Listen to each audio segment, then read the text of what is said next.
Welcome to A edu और ए edu के हमारे इस YouTube चैनल में आप सभी का स्वागत है। तो मध्यकालीन भारत के इतिहास में हम लोगों ने पूर्व मध्यकाल को समाप्त किया और पूर्व मध्यकाल के बाद हम लोग एक बार फिर से मध्यकाल के इतिहास में आ चुके हैं और एक बहुत बड़ा साम्राज्य, बहुत ही सुंदर साम्राज्य जिसका नाम था विजयनगर और उसके संगम राजवंश के नाम से भी जाना जाता है। हालांकि इस विजयनगर साम्राज्य में 4 वंश हुए, एक संगम राजवंश, सुलुभ राजवंश, तुलुभ राजवंश और अराविडु राजवंश। लेकिन इस विजयनगर जो साम्राज्य था उसे संगम राजवंश भी कहा जाता है, क्योंकि विजयनगर साम्राज्य के साथ ही इस संगम राजवंश की शुरुआत हुई। लेकिन इसको मुख्य तौर पे इस तुलु वंश के कारण जाना जाता है, क्योंकि इस तुलु वंश में एक महान राजा हुए जिनका नाम था राजा कृष्णदेव राय। तो इस संगम राजवंश से को हम लोग देखेंगे, लेकिन मूल रूप से हम लोग विजयनगर साम्राज्य को पढ़ रहे हैं। तो यह कुछ फैक्ट है विजयनगर साम्राज्य के बारे में और उसके बाद हम लोग शुरुआत करेंगे संगम वंश से। तो विजयनगर साम्राज्य को हम लोग शुरुआत कर रहे हैं, काफी इंपॉर्टेंट है, इससे प्रश्न भर भर के आते हैं, तो इसे ध्यान से और एक अच्छा नोट्स जरूर बना लेंगे। तो चलिए शुरुआत करते हैं विजयनगर साम्राज्य को।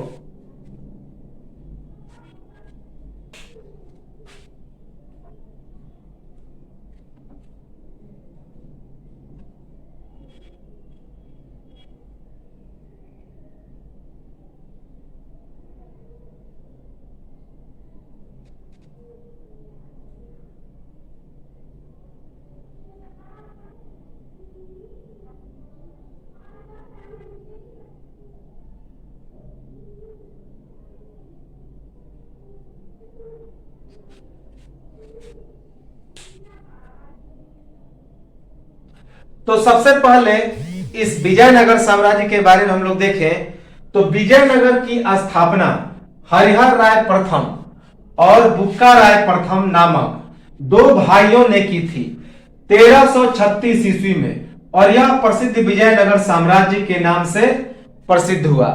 तो इस संगम राजवंश और विजयनगर साम्राज्य दोनों की स्थापना की थी किसने? तो विजयनगर साम्राज्य, विजयनगर का स्थापना किया हरिहर और बुक्का नामक 2 भाइयों ने। उसे हरिहर, पूरा नाम था हरिहर राय प्रथम और दूसरे का नाम था बुक्का राय प्रथम।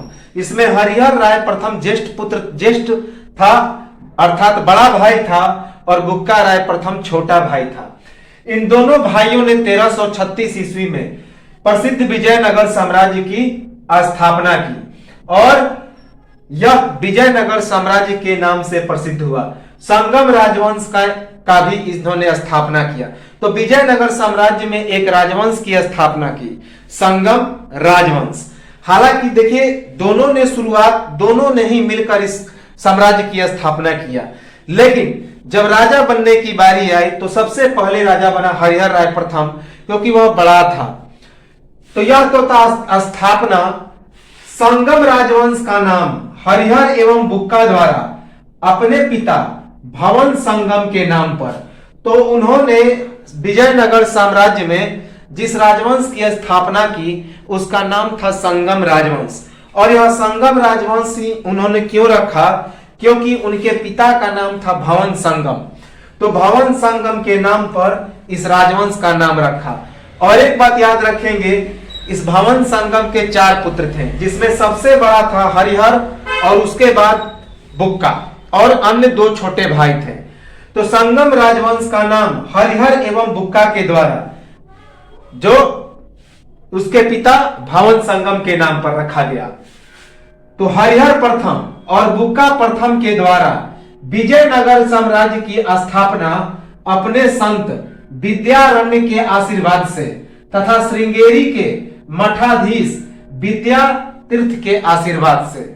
तो हरिहर प्रथम और बुक्का प्रथम ने इस विजयनगर साम्राज्य की स्थापना किसके आशीर्वाद से किया? तो दो संतों, एक का नाम था विद्यारण्य जिसे माधव विद्याधर भी कहा जाता है, और दूसरे का नाम था श्रृंगेरी के मठाधीश विद्या तीर्थ के आशीर्वाद से।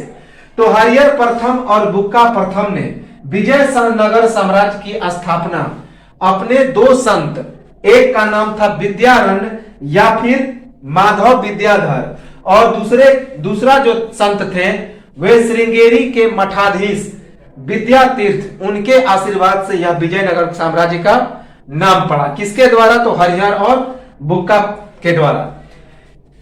इनकी राजधानी हम्पी, याद रखेंगे, एक नोट में भी है जो कि वर्तमान में मुद्रा चलता है, उस पे हम्पी का चित्र बनाया गया है। तो कमेंट बॉक्स में कमेंट लिखेंगे कि कौन सी नोट पे, कितने की नोट पे हम्पी का चित्र बना हुआ है, इसे कमेंट बॉक्स में लिखकर बताएं। तो इसकी राजधानी हम्पी थी, वास्तव में उस विजयनगर के का ही नाम आज हम्पी हो गया। तो उस समय इसे हस्तिनावती कहा जाता था, हस्तिनावती, हम्पी। उसके बाद अनेगोंडी, प्रारंभिक राजधानी अनेगोंडी। उसके बाद वेनुगोंडा भी राजधानी बना कुछ समय के लिए। उसके बाद चंद्रगिरी भी बना, लेकिन मूल राजधानी यही हम्पी थी, जिसे हस्तिनावती और उस समय विजयनगर भी कहा जाता था। तो हम्पी जो कि वर्तमान नाम है, आधुनिक नाम विजयनगर का, वह राजधानी था और उसे हस्तिनावती भी कहा जाता था। उसके बाद प्रारंभिक राजधानी कुछ दिनों के लिए बनाया अनेगोंडी को। किसने? तो हरिहर प्रथम ने। उसके बाद राजधानी बनी वेनुगोंडा कुछ समय के लिए, और फिर कुछ समय के लिए चंद्रगिरी, लेकिन वास्तव में अंत में राजधानी हम्पी रही, हस्तिनावती। विजयनगर साम्राज्य की स्थापना तुंगभद्रा नदी के तट पर, अर्थात जो कि वर्तमान में कर्नाटक का हम्पी है। तो इस विजयनगर साम्राज्य की स्थापना पूछा जाए तो वह तुंगभद्रा नदी के तट पर हुआ, जो कि कर्नाटक जिले में स्थित है, कर्नाटक का हम्पी इलाका है, याद रखेंगे। तो इसके सभी फैक्ट इंपॉर्टेंट है, बार बार पूछे जाते हैं। इसकी राजभाषा तेलुगु थी। तो विजयनगर साम्राज्य या फिर संगम राजवंश की भाषा क्या थी? तो तेलुगु थी, याद रखेंगे। इसकी प्रारंभिक राजधानी अनेगोंडी थी। प्रारंभिक राजधानी क्या थी विजयनगर साम्राज्य की?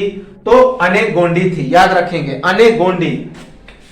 हरिहर राय प्रथम बड़ा भाई और बुक्का राय प्रथम छोटा भाई दोनों कांपील राज्य में मंत्री। इसके पहले दोनों काकतीय वंश के सामंत थे। तो हरिहर राय प्रथम बड़ा भाई था और बुक्का राय प्रथम छोटा भाई था। दोनों कर्नाटक के कांपील राज्य में मंत्री हुआ करते थे और इसके पहले काकतीय वंश के वे सामंत हुआ करते थे। याद रखिए, यह भी पूछा गया फैक्ट है। तो किसके सामंत थे? हरिहर और बुक्का तो काकतीय वंश के सामंत थे, लेकिन उसके बाद वे कांपील राज्य में मंत्री बनाए गए, जिसमें हरिहर राय बड़ा था और बुक्का राय छोटा था। मोहम्मद बिन तुगलक का एक विद्रोही। अब यहां पे एक कहानी आती है कि आखिर इन्होंने विजयनगर साम्राज्य की स्थापना क्यों की।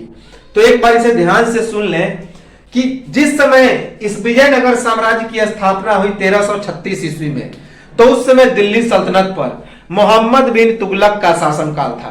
तो मोहम्मद बिन तुगलक का शासन था और उसका एक विद्रोही था बहाउद्दीन यूसुफ। तो बहाउद्दीन यूसुफ उसका एक विद्रोही था और उन दोनों ने हरिहर और बुक्का के जब वह विद्रोह किया मोहम्मद बिन तुगलक के साथ, तो वह भागकर किसके पर चला आया? मोहम्मद बिन तुगलक के डर से भागकर जो बहाउद्दीन यूसुफ था वह हरिहर और बुक्का के पास चला आया। कहां पे? तो वो आ गया कांपील। जैसे ही वह कांपील आया तो मोहम्मद बिन तुगलक को यह बात पता चल गया, तो उसने इस बहाउद्दीन यूसुफ पर हमला किया और उसके बाद उसे बंदी बना लिया। साथ ही साथ हरिहर राय प्रथम और बुक्का राय प्रथम को भी उसने बंदी बना लिया।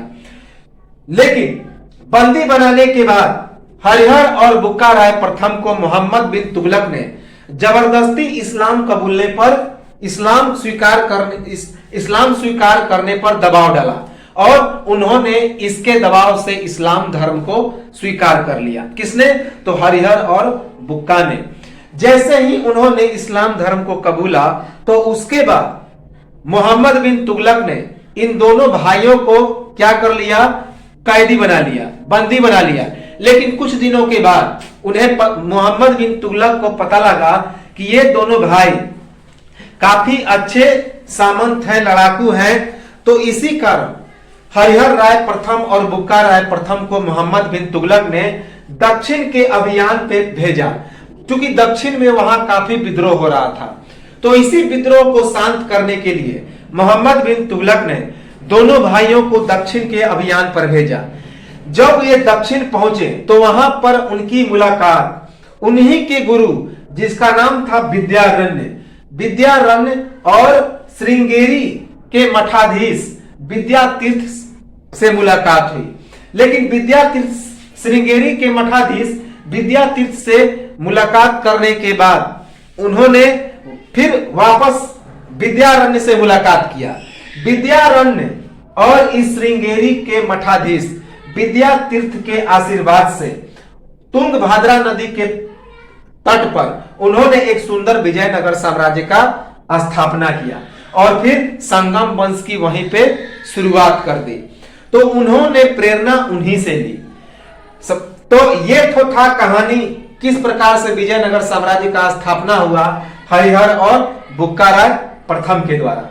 तो चलिए इसे हम लोग देखते हैं कि मोहम्मद बिन तुगलक का एक विद्रोही बहाउद्दीन यूसुफ का हरिहर और बुक्का के साथ मिलने के बाद मोहम्मद बिन तुगलक का बहाउद्दीन पर हमला।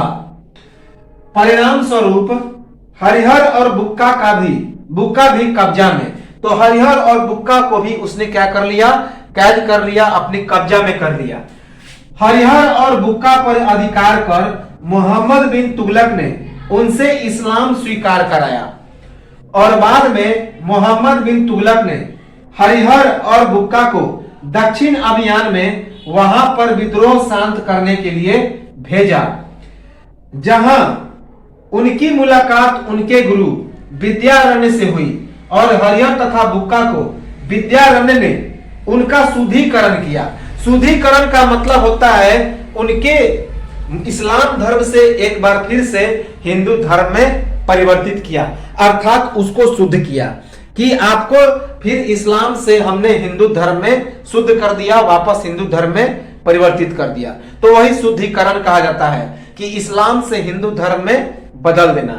तो वहीं पर इस विद्यारण्य ने या फिर माधव विद्याधर ने उन्हें हिंदू धर्म के शुद्धिकरण किया और उसके बाद उनसे आशीर्वाद प्राप्त कर तुंगभद्रा नदी के तट पर एक सुंदर विजयनगर साम्राज्य का निर्माण किया दोनों भाइयों ने और उसके बाद इस संगम वंश की शुरुआत की।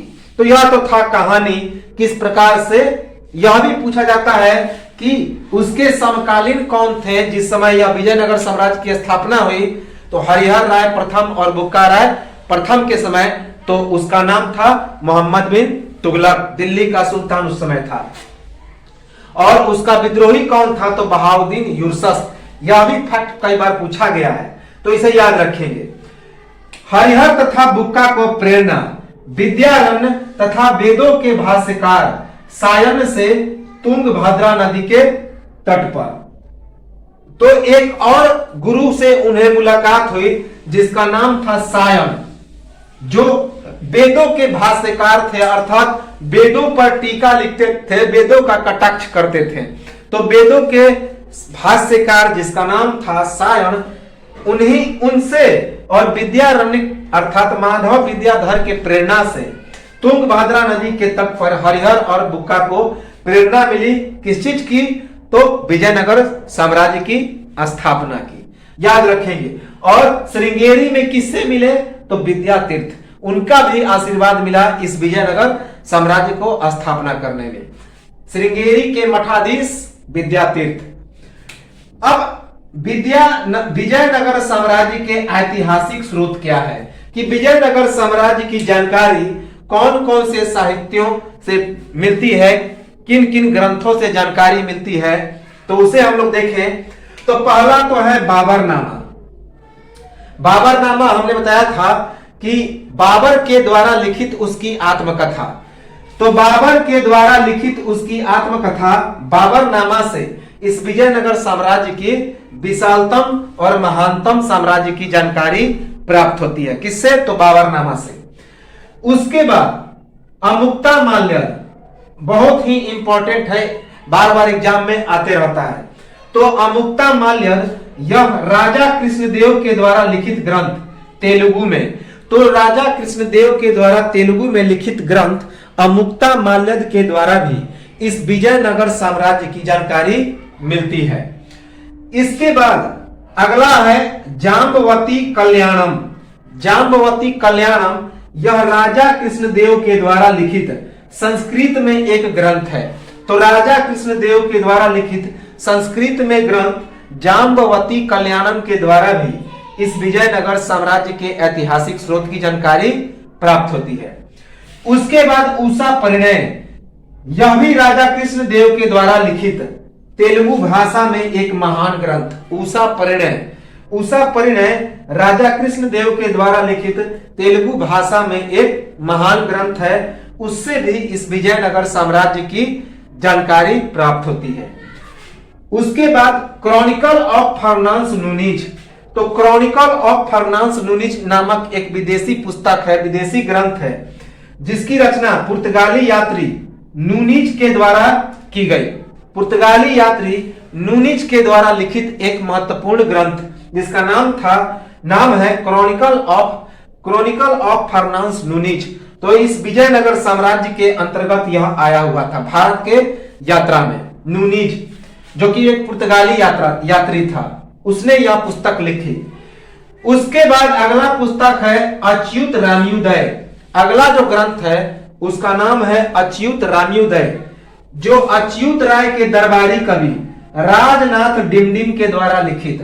तो अच्युत रामोदय से भी इस विजयनगर साम्राज्य की जानकारी प्राप्त होती है, जो अच्युत राय के दरबारी कवि राजनाथ डिमडिम के द्वारा लिखा गया। उसके बाद ए फॉरगटन अंपायर सेवेल के द्वारा लिखित, याद रखेंगे, ए फॉरगटन अंपायर सेवेल के द्वारा लिखित एक महत्वपूर्ण ग्रंथ है, उससे इस विजयनगर की साम्राज्य की जानकारी प्राप्त होती है। ए फॉरगटन अंपायर सेवेल के द्वारा लिखा गया। तो यह तो था विजयनगर साम्राज्य के ऐतिहासिक स्रोत। और भी कुछ स्रोत हैं जिनसे इस विजयनगर साम्राज्य के जानकारी प्राप्त होती है, लेकिन यही 6 इंपॉर्टेंट है, इसी से प्रश्न आते हैं, बाकी से प्रश्न नहीं आते और आएंगे भी नहीं। उसके बाद हम लोग शुरुआत करते हैं इस संगम राजवंश को। तो संगम राजवंश को शुरुआत करने से पहले हम लोग एक बार इस विजयनगर साम्राज्य को देख लें कि इसके कितने हिस्से बटे, इस विजयनगर साम्राज्य में कितने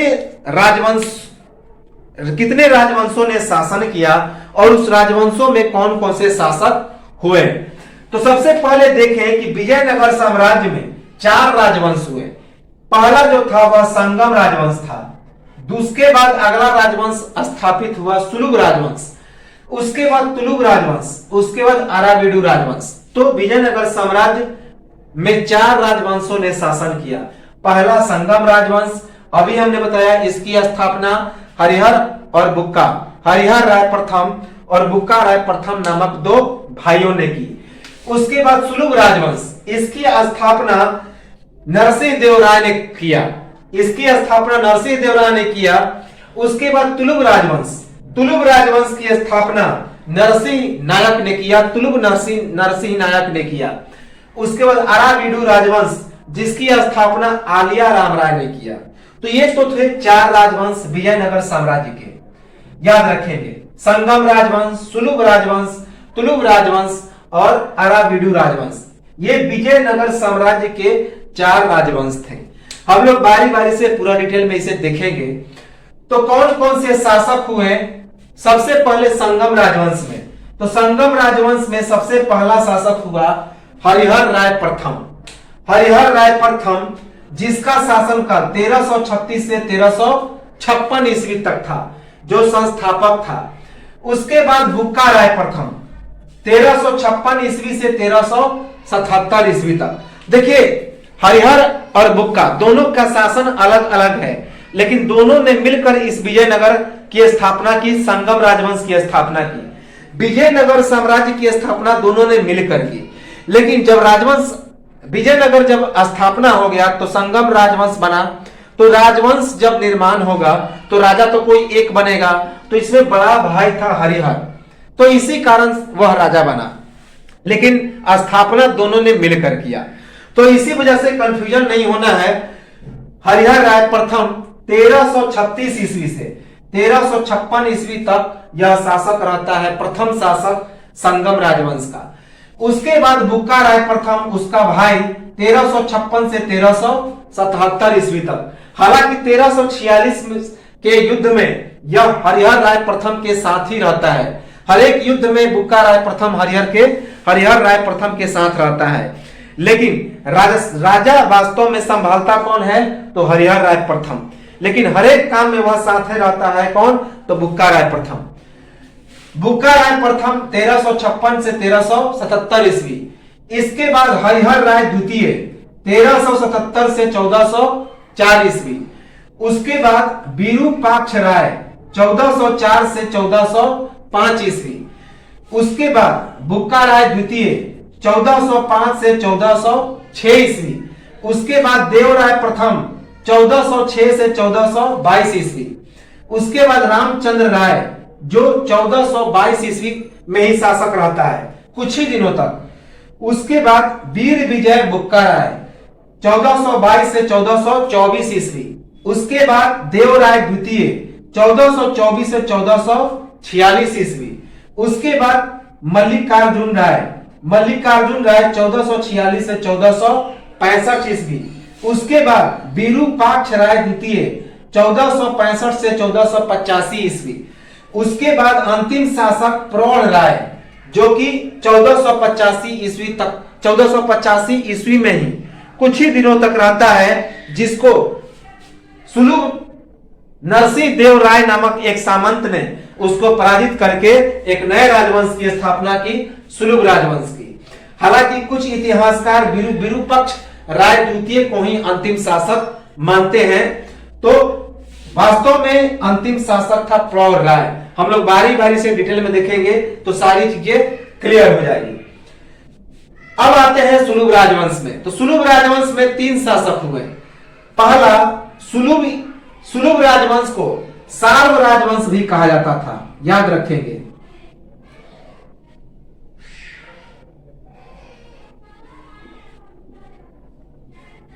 और तुलुभ राजवंश को ताल्ब राजवंश।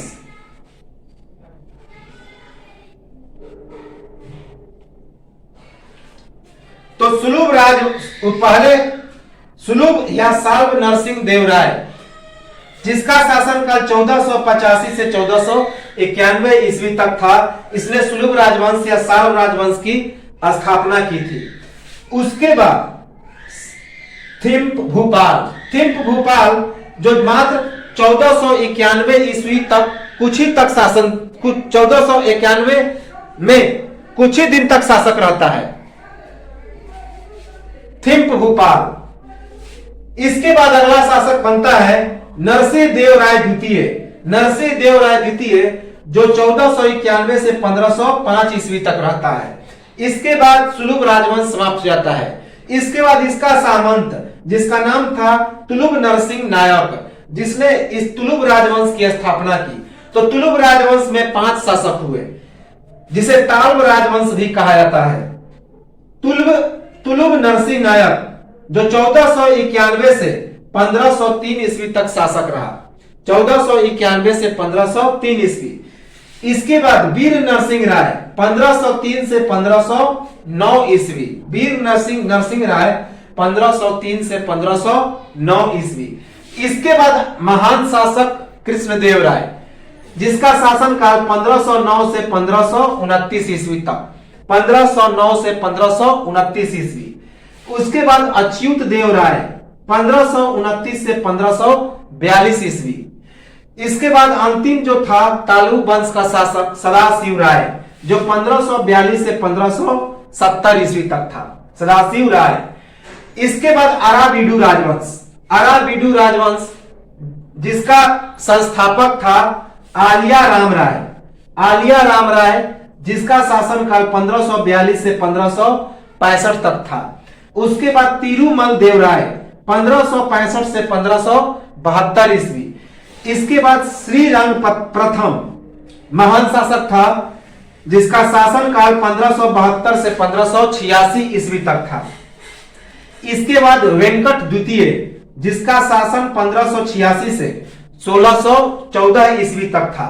उसके बाद श्रीरंग द्वितीय जिसका शासन 1614 से 1617 ईस्वी तक था। इसके बाद रामदेव अराबीडू जिसका शासन 1617 से 1632 ईस्वी तक था। इसके बाद वेंकट तृतीय जिसका शासन 1632 से 1642 ईस्वी तक था। और अंतिम शासक इस पूरे विजयनगर साम्राज्य का और अराबीडू राजवंश का जिसका नाम था श्रीरंग तृतीय, जिसका शासन 1642 से 1646 ईस्वी। और 1646 ईस्वी में इस विजयनगर साम्राज्य का पूरी तरह से विनाश हो जाता है, याद रखेंगे। तो चलिए हम लोग शुरुआत करते हैं संगम राजवंश के शासकों को। तो संगम राजवंश से हम लोग शुरुआत करते हैं। तो सबसे पहला है हरिहर राय प्रथम। हरिहर राय प्रथम 4 भाइयों में सबसे बड़ा। तो हमने बताया था कि भवन संगम के 4 पुत्र थे, हरिहर, बुक्का और 2 अन्य भाई। तो उन चारों में सबसे बड़ा था हरिहर राय प्रथम। विजयनगर साम्राज्य की स्थापना कर संगम वंश की शुरुआत 1336 ईस्वी। तो इस हरिहर राय प्रथम ने अपने भाई बुक्का राय प्रथम के साथ मिलकर 1336 ईस्वी में विजयनगर साम्राज्य की स्थापना की और उस साम्राज्य में एक संगम राजवंश की शुरुआत की। 1346 ईस्वी में होयसल पर विजय प्राप्त कर अपना साम्राज्य विस्तार आरंभ और उसी वर्ष कदंब वंश पर भी अधिकार। तो 1346 ईस्वी में इसने हरिहर राय प्रथम ने होयसल पर विजय प्राप्त किया और इसमें बुक्का राय प्रथम ने भी सहयोग किया था, क्योंकि हमने बताया था कि इसके हर एक काम में बुक्का राय प्रथम शामिल था। लेकिन राजा बना कौन? तो हरिहर राय प्रथम। तो 1346 ईस्वी में होयसल और कदंब वंश पर अधिकार करके उन्हें अपने कब्जे में करके इस हरिहर राय प्रथम ने अपना साम्राज्य विस्तार किया। प्रारंभ में राजधानी का निर्माण अनिगोंडी में, फिर बाद में परिवर्तित कर विजयनगर अर्थात हम्पी को बना दिया। तो प्रारंभ में हरिहर राय प्रथम ने कुछ दिनों के लिए किसको राजधानी बनाया? तो अनिगोंडी। कई बार पूछा गया है प्रारंभिक राजधानी विजयनगर की, तो अनिगोंडी है। तो प्रारंभ में राजधानी का निर्माण किसे बनाया? हरिहर राय प्रथम ने, तो अनिगोंडी को। और फिर उसके बाद राजधानी को परिवर्तित करके विजयनगर को स्थापित कर दिया और जिसे हम्पी पर आधुनिक नाम क्या है? तो उसका हम्पी है, याद रखेंगे। इसके शासन काल में अलाउद्दीन हसन बहमन शाह, जो कि बहमनी शासक था, का रायचूर पर अधिकार। तो इस हरिहर राय प्रथम के शासन काल में बहमनी शासक अलाउद्दीन हसन बहमन शाह ने इस पर आक्रमण किया और इसे पराजित करके रायचूर पर अधिकार कर लिया, जो कि इसका प्रमुख सैन्य क्षेत्र था, जहां पे हरिहर राय प्रथम ने सैन्य अस्त्रों का खजाना बनाया था, याद रखेंगे, रायचूर में। तो इसके शासन काल में अलाउद्दीन हसन बहमन शाह, जो कि एक बहमनी शासक था, तो उसका रायचूर पर अधिकार होता है। इस विजयनगर साम्राज्य के बाद हम लोग बहमनी साम्राज्य के बारे में भी पढ़ेंगे। इसे एक उपाधि मिली थी, 2 समुद्रों का अधिपति। तो इसने 2 समुद्रों के तटों पर भी कब्जा किया था, तो इसी कारण इसे उपाधि मिली थी 2 समुद्रों का अधिपति। तो हरिहर राय प्रथम को कौन सी उपाधि प्राप्त हुई?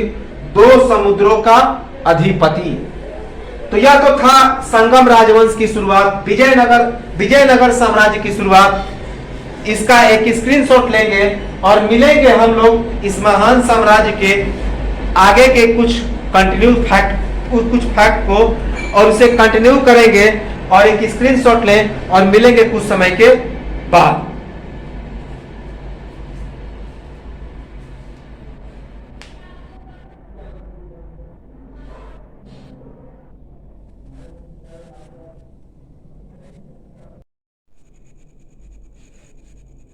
So welcome back again. तो चलिए हम लोग इस संगम राजवंश को कंटिन्यू करते हैं।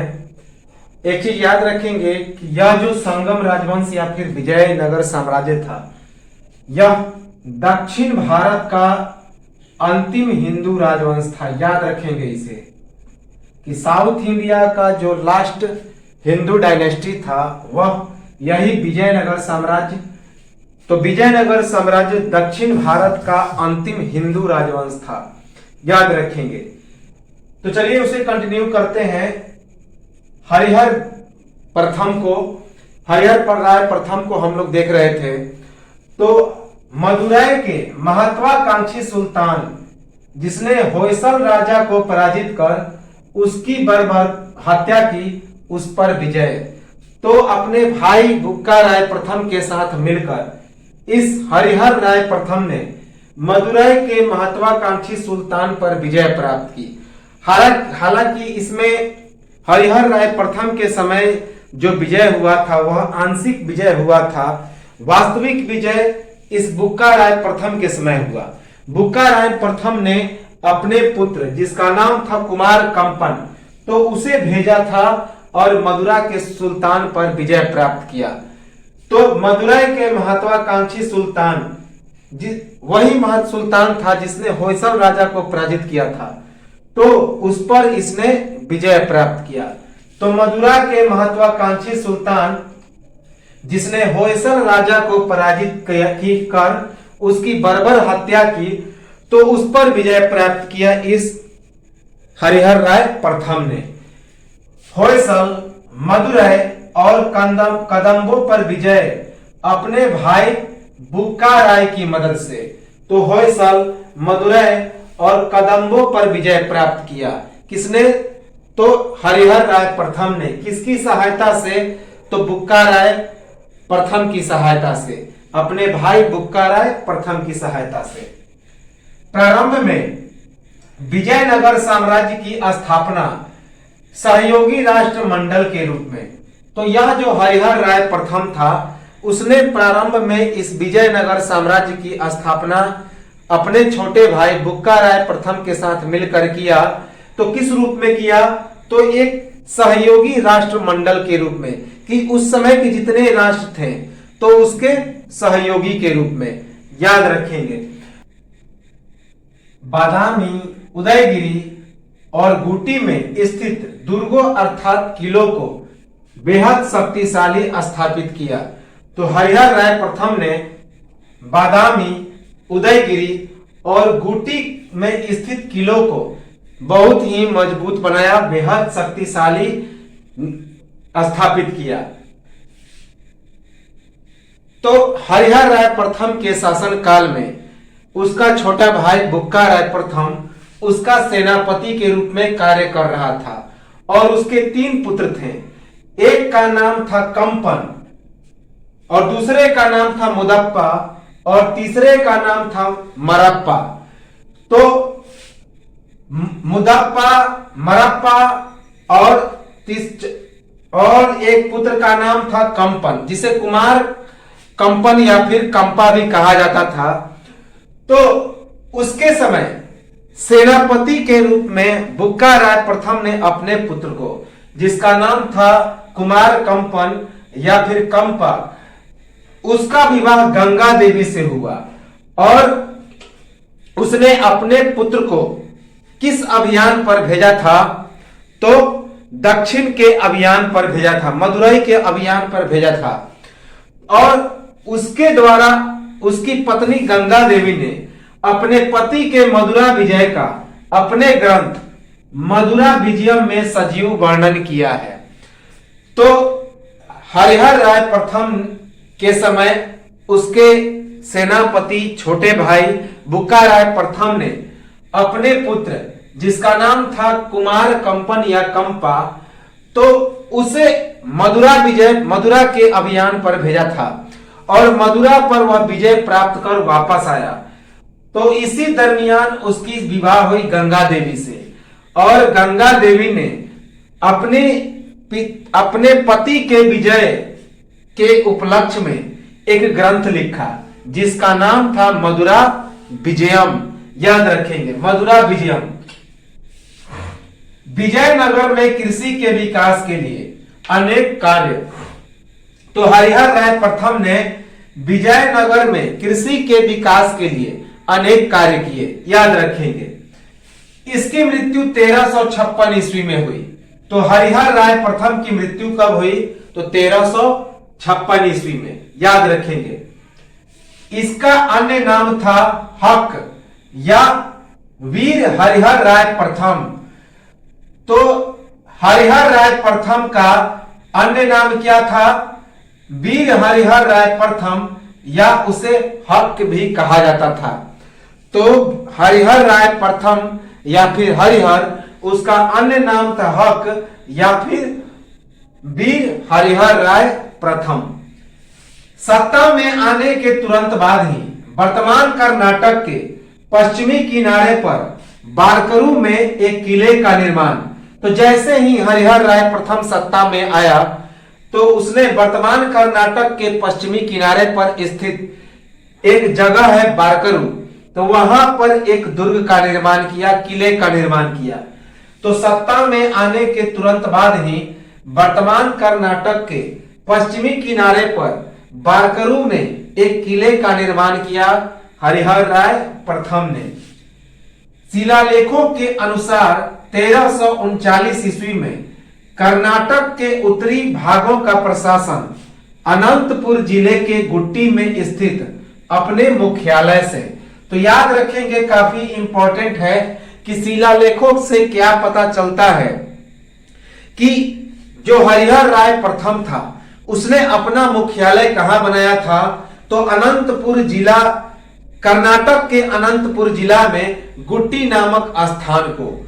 तो गुट्टी नामक स्थान से 1339 ईस्वी में यह कर्नाटक के उत्तरी भागों पर प्रशासन किया, अर्थात कर्नाटक के उत्तरी भागों पर इसने शासन कहां से किया? तो कर्नाटक के अनंतपुर जिले में स्थित गुट्टी, जिसे अपना मुख्यालय बनाया था हरिहर राय प्रथम ने, तो वहीं से इसने अपना प्रशासन किया। तो शिलालेखों के अनुसार 1339 ईस्वी में कर्नाटक के उत्तरी भागों का प्रशासन अनंतपुर जिले के गुट्टी में स्थित अपने मुख्यालय से काफी इंपॉर्टेंट है। प्रारंभ में इसका नियंत्रण होयसलों के उत्तरी भागों पर, लेकिन 1343 ईस्वी में वीर बल्लाल तृतीय की मृत्यु और 1346 ईस्वी में होयसलों पर हमले के बाद पूरे होयसल पर अधिकार। तो प्रारंभ में जो यह हरिहर राय प्रथम था, तो प्रारंभ में हरिहर राय प्रथम का होयसलों के उत्तरी भागों पर अधिकार हुआ, लेकिन जब 1343 ईस्वी में वीर बल्लाल तृतीय की मृत्यु हो जाती है, जो कि होयसल वंश का एक महान शासक था, तो उसकी मृत्यु के बाद 1346 ईस्वी में इस हरिहर राय प्रथम का बुक्का राय प्रथम के साथ मिलकर इस पर आक्रमण होता है और होयसलों को पराजित करके पूरे होयसल पर अधिकार कर लिया जाता है। तो प्रारंभ में इस हरिहर राय प्रथम का नियंत्रण होयसलों के उत्तरी भागों तक था, लेकिन 1343 ईस्वी में वीर बल्लाल तृतीय की मृत्यु होने के बाद जब 1346 ईस्वी में अपने भाई के साथ हमला करता है हरिहर राय प्रथम बुक्का राय के साथ, तो पूरे होयसल पर उसका अधिकार हो जाता है। इसके समय में प्राप्त शिलालेखों के अनुसार इसे कई उपाधियां मिली। तो इसके समय कन्नड़ शिलालेखों में कई उपाधियां इसे प्राप्त हुई। तो हरिहर राय प्रथम के समय कन्नड़ शिलालेखों में इसे कई उपाधियां प्राप्त हुई। तो जैसे कर्नाटक विद्या विलास अर्थात महान ज्ञान एवं कौशल के स्वामी, तो कन्नड़ शिलालेखों में इसे कई उपाधियां दी गई जो कि इसके समय से प्राप्त हुई है, हरिहर राय प्रथम के समय में प्राप्त हुई। तो पहला उपाधि मिला कर्नाटक विद्या विलास, जिसका अर्थ होता है महान ज्ञान एवं कौशल का स्वामी। दूसरा है भाषे गेतप्पू वरियारगंदा, भाषे गेतप्पू वरियारगंदा अर्थात वचन का पालन न करने वाले को दंड देने वाला। तो एक और उपाधि मिली इस कन्नड़ शिलालेखों में, भाषे गेतप्पू वरियारगंदा अर्थात वचन का न पालन करने वाले को दंड देने वाला। उसके बाद आर्या विभद, तो आर्या विभद की उपाधि भी लिखी गई है किसे, तो कन्नड़ शिलालेखों में। किसको, तो हरिहर राय प्रथम को।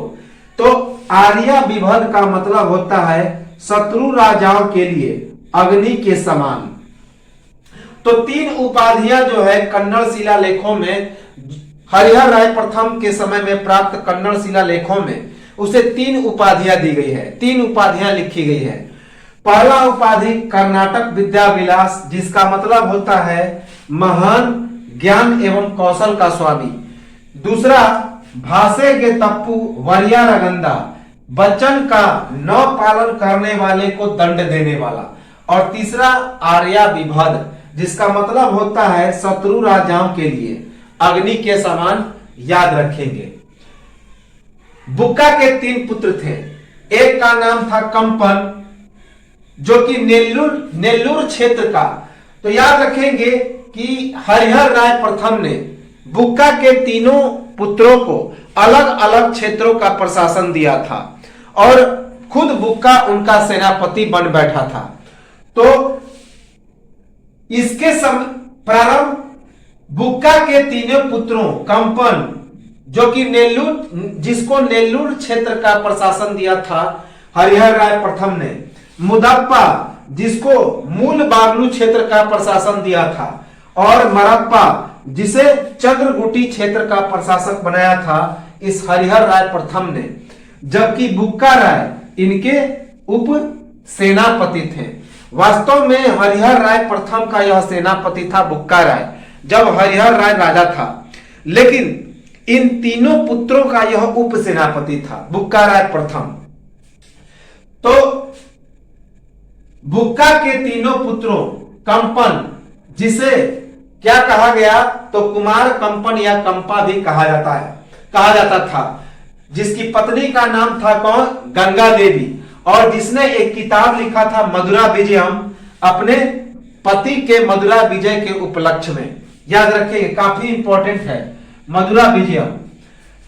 तो बुक्का के तीनों पुत्रों कंपन, जिसे नेल्लूर क्षेत्र का प्रशासन दिया था हरिहर राय प्रथम ने, उसके बाद मुदप्पा जिसे मूल बागलू क्षेत्र का प्रशासन दिया था, और मरप्पा जिसे चंद्रगुटी क्षेत्र का प्रशासक बनाया था हरिहर राय प्रथम ने, और बुक्का राय स्वयं इनका उपसेनापति था। याद रखेंगे। प्रारंभिक सैन्य अभियानों के तहत कोंकण और मालाबार तट तक साम्राज्य विस्तार कर तुंगभद्रा नदी की घाटी तक अधिकार। तो प्रारंभिक सैन्य अभियानों के तहत हरिहर राय प्रथम ने कोंकण और मालाबार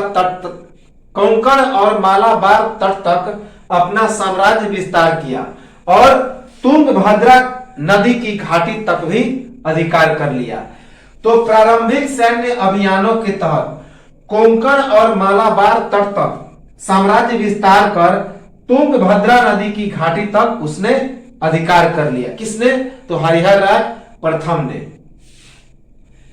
श्रृंगेरी मठ को दिए गए अनुदान से संबंधित सन 1346 ईस्वी के एक लेख के अनुसार हरिहर राय प्रथम का उल्लेख पूर्वी और पश्चिमी समुद्रों के बीच स्थित संपूर्ण देश के शासक के रूप में और उसकी राजधानी का वर्णन शिलालेख में विद्यानगर अर्थात विद्या की नगरी के रूप में।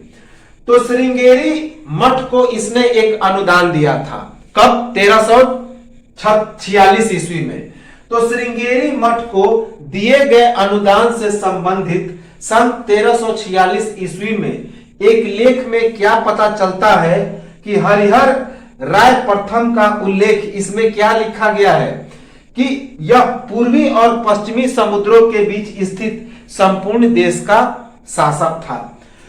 तो श्रृंगेरी मठ को दिए गए अनुदान से संबंधित सन 1346 ईस्वी के एक लेख में क्या लिखा गया है हरिहर राय प्रथम के बारे में कि यह पूर्वी और पश्चिमी समुद्रों के बीच स्थित संपूर्ण देश का शासक था और साथ ही साथ इसकी राजधानी का वर्णन शिलालेख में किस नाम से किया गया? तो विद्यानगर के नाम से, अर्थात विद्यानगरी के विद्या की नगरी के रूप में। याद रखेंगे, केंद्रीय प्रशासनिक व्यवस्था और सुव्यवस्थित शासन करने का श्रेय एवं प्रजा के लिए शांति, समृद्धि और सुरक्षा की व्यवस्था। तो हरिहर राय प्रथम को केंद्रीय प्रशासनिक व्यवस्था और सुव्यवस्थित शासन करने का श्रेय दिया जाता है, अर्थात इसने केंद्रीय प्रशासनिक व्यवस्था का निर्माण किया था, साथ ही साथ इसने एक सुव्यवस्थित शासन का भी शुरुआत किया और इसने प्रजा के लिए शांति, समृद्धि और सुरक्षा की भी व्यवस्था की थी। याद रखेंगे। तो यह तो था हरिहर राय प्रथम जो कि संस्थापक था इस विजयनगर साम्राज्य का या फिर संगम राजवंश का पहला शासक था। इसके बाद अगला जो शासक बनता है बुक्का राय प्रथम। कब? तो 1357 ईस्वी में, जब इसकी मृत्यु हो जाती है हरिहर राय प्रथम की। इसका एक और नाम था बुक। तो बुक्का राय प्रथम का एक और नाम क्या था? बुक। इसका दरबारी कवि था तेलुगु कवि नाचन सोमा, बहुत ही इंपॉर्टेंट है। तो बुक्का राय प्रथम का दरबारी कवि कौन था? तो नाचन सोमा। प्रारंभ में अपने भाई हरिहर के साथ वारंगल के काकतीय वंश के शासक प्रताप रुद्र द्वितीय के सामंत। तो यह जो बुक्का राय प्रथम था प्रारंभ में अपने भाई हरिहर राय प्रथम के साथ वारंगल के काकतीय वंश के शासक प्रताप रुद्र द्वितीय का सामंत हुआ करता था।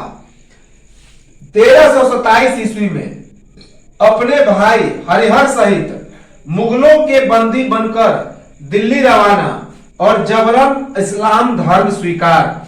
तो हमने बताया था कि इन दोनों भाइयों को मोहम्मद बिन तुगलक ने जबरदस्त कैद करके दिल्ली ले गया और जबरन इस्लाम धर्म को स्वीकार करने पर मजबूर किया। तो यह घटना 1327 ईस्वी की है। तो 1327 ईस्वी में अपने बड़े भाई हरिहर राय प्रथम के साथ मुगलों के द्वारा बंदी बनकर इसे दिल्ली रवाना किया जाता है और जबरन इस्लाम धर्म को स्वीकार कराया जाता है। याद रखेंगे।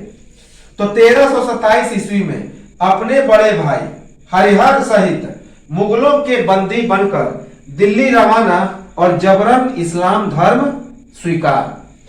1336 ईस्वी में अपने बड़े भाई हरिहर राय प्रथम के साथ मिलकर तुंगभद्रा नदी के तट पर विजयनगर साम्राज्य की स्थापना।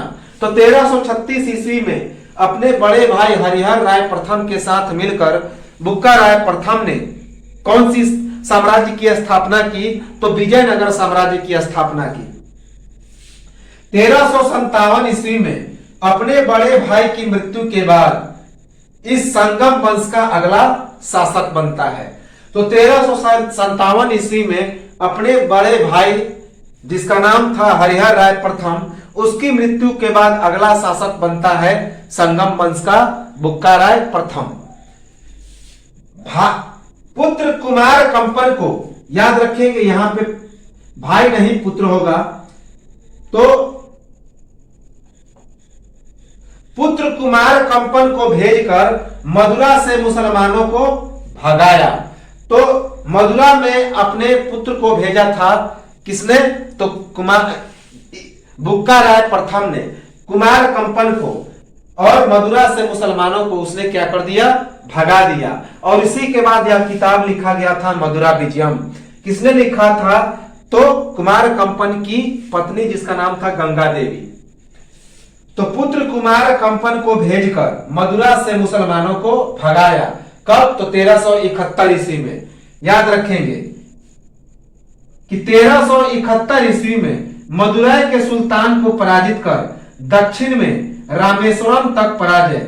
हालांकि एक बार और पराजित करता है 1371 ईस्वी में, लेकिन कुमार कंपन को हरिहर राय प्रथम के समय ही भेजा था। याद रखेंगे। लेकिन 1371 ईस्वी में जो मदुरै थी रामेश्वरम के पास यह बच गया था, तो वहां भी पराजित करके यह रामेश्वरम तक अपने साम्राज्य में मिला लिया। आदर्श मार्ग पर शासन करने हेतु शांति की स्थापना और मंत्रियों की सहायता से हिंदू धर्म में नवजीवन का संचार।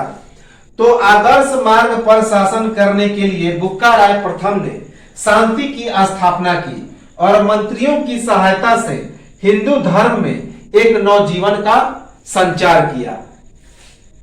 शैव धर्म का अनुयायी होकर भी सभी धर्मों का सम्मान। तो यह जो बुक्का राय प्रथम था वह शैव धर्म का अनुयायी था, लेकिन सभी धर्मों का यह बराबर रूप से सम्मान करता था। याद रखेंगे। इसका एक और दरबारी कवि था सायन, बहुत ही इंपॉर्टेंट है, इसके बारे में पूछा गया है कई बार, जिनके नेतृत्व में विद्वता मंडली के द्वारा वैदिक संहिता, ब्राह्मण तथा आरण्यक पर टीका लिखकर महान कार्य आरंभ। तो इसका एक और दरबारी कवि था सायन, जिसके नेतृत्व में विद्वता मंडली ने वैदिक संहिता, ब्राह्मण तथा आरण्यक पर काफी सारा टीका लिखा, अर्थात भाष्य लिखा, कटाक्ष लिखा। याद रखेंगे। तो इस बुक्का राय प्रथम के समय से कटाक्ष लिखने की शुरुआत की गई। किस पर? तो वैदिक संहिता, ब्राह्मण ग्रंथ और आरण्यक, इन सभी पर। किसके नेतृत्व में? तो इनके दरबारी कवि जिनका नाम था सायन के नेतृत्व में। सायन चीन देश में अपने देश का प्रचार हेतु एक दूत मंडल भेजा। कब? तो 1374 ईस्वी।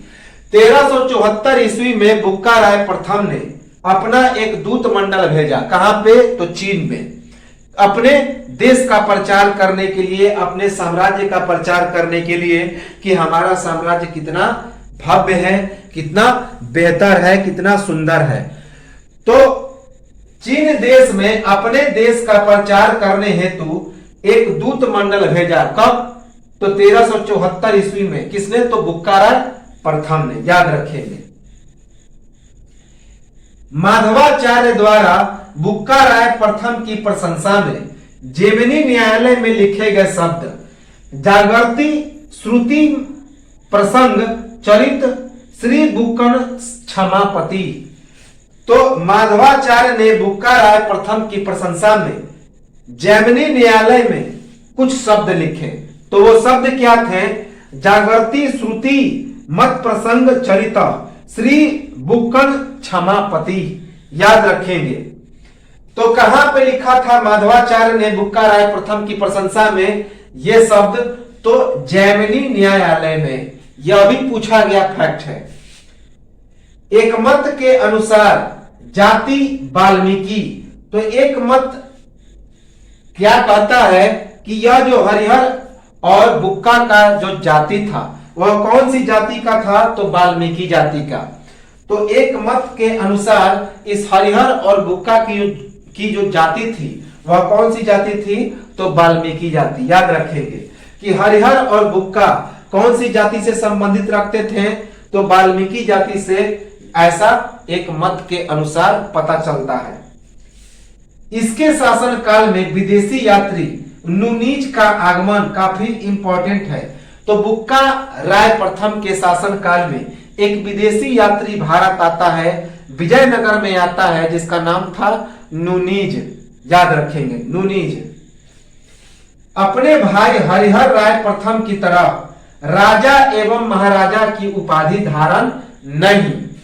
तो हरिहर राय प्रथम ने राजा एवं महाराजा की उपाधि धारण नहीं की थी। उसी प्रकार बुक्का राय प्रथम ने भी राजा और महाराजा की उपाधि धारण नहीं की। याद रखेंगे कि अपने भाई हरिहर राय प्रथम की तरह राजा एवं महाराजा की उपाधि धारण नहीं। हरिहर प्रथम के विपरीत 3 समुद्रों की अधिपति की उपाधि पूर्वी, पश्चिमी और उत्तरी समुद्र के बीच संपूर्ण देश का शासक, यह बात किसमें लिखा गया? तो अभिलेखों में। जिस प्रकार हमने बताया था कि हरिहर राय प्रथम को 2 समुद्रों का अधिपति की संज्ञा दी गई, उसे 2 समुद्रों के अधिपति की उपाधि दी गई। ठीक उसी के विपरीत इस बुक्का राय प्रथम को 3 समुद्रों की अधिपति की उपाधि मिली। तो पूर्वी और पश्चिमी समुद्रों का अधिपति बनाया गया अभिलेखों के अनुसार किसे?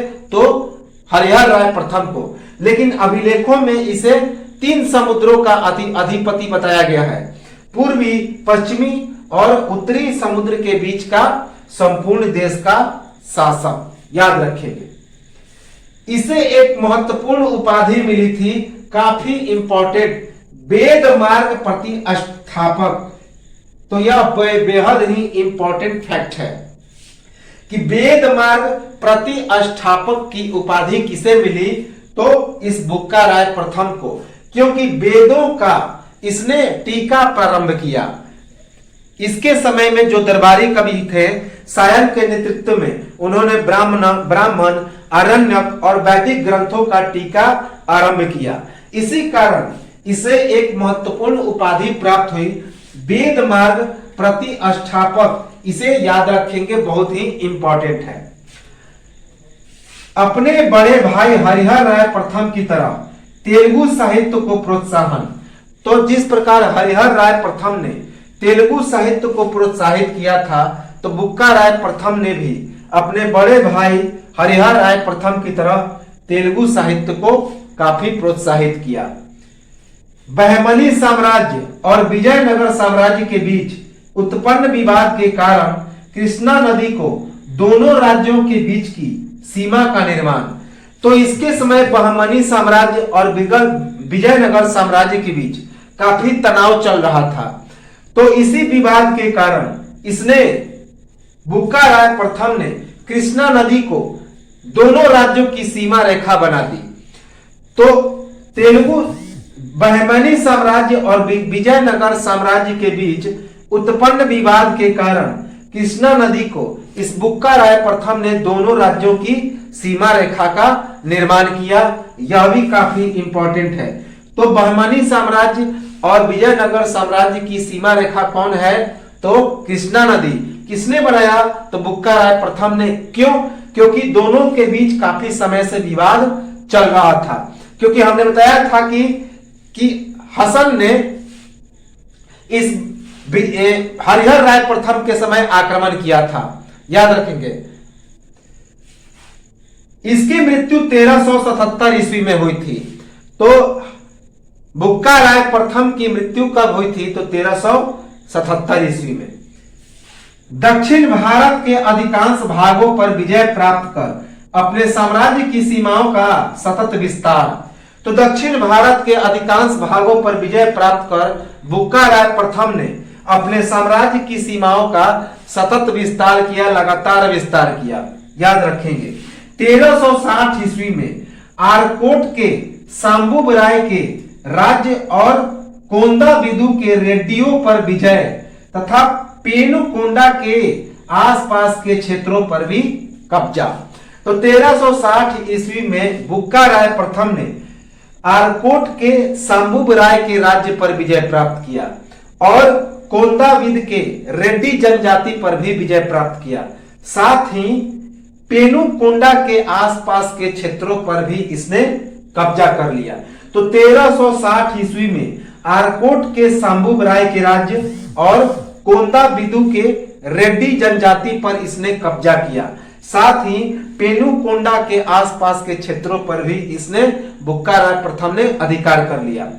और 1371 ईस्वी में मदुरै की सल्तनत को पराजित कर दक्षिण में रामेश्वरम तक इसने कब्जा कर लिया, जो कि भारत के दक्षिण का सबसे अंतिम इलाका है रामेश्वरम, तो वहां तक इसने कब्जा किया।